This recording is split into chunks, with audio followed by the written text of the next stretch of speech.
Hey Stephanie, how you doing? I'm doing great. Before we get into the special, I want to know, I'm curious, what did you think about the UAP report that came out Friday? I think the report is as important for what it doesn't answer as what it does. It really gives no clue as to what these objects are other than to say, we don't know.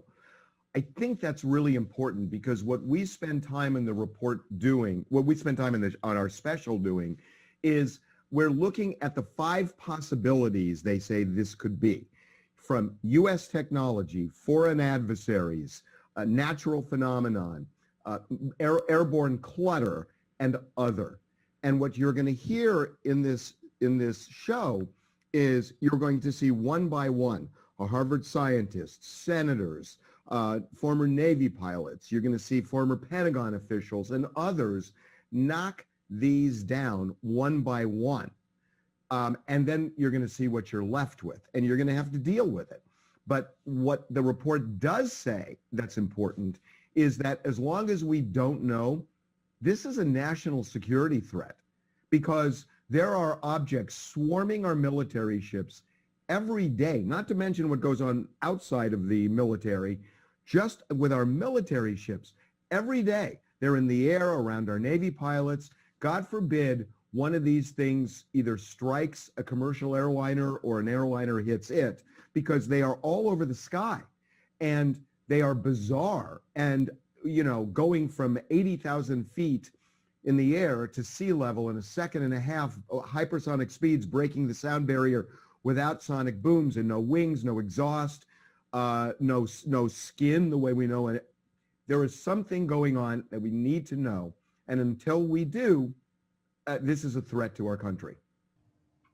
Well, in making this special, did this at all change what you believe or don't believe? I mean, look, my feeling has been for a while that it's just impossible for me to think that in this vast universe that we are the only form of intelligent life. It just never made sense to me. Why? I mean, why would we think that? And if the premise is right, that there might be intelligent life somewhere else, look at what we've done in the last 50 years. We've launched people into space. We've put men on the moon.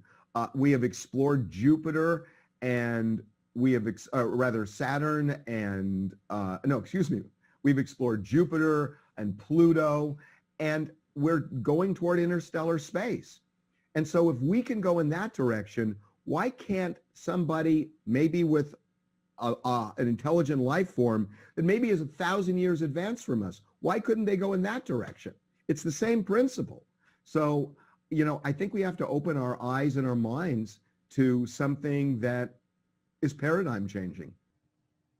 So do you believe that there's a TMZ on another planet? Look, I mean, we're really handling this seriously. And we are really looking at this in a really serious way because it is a really serious issue.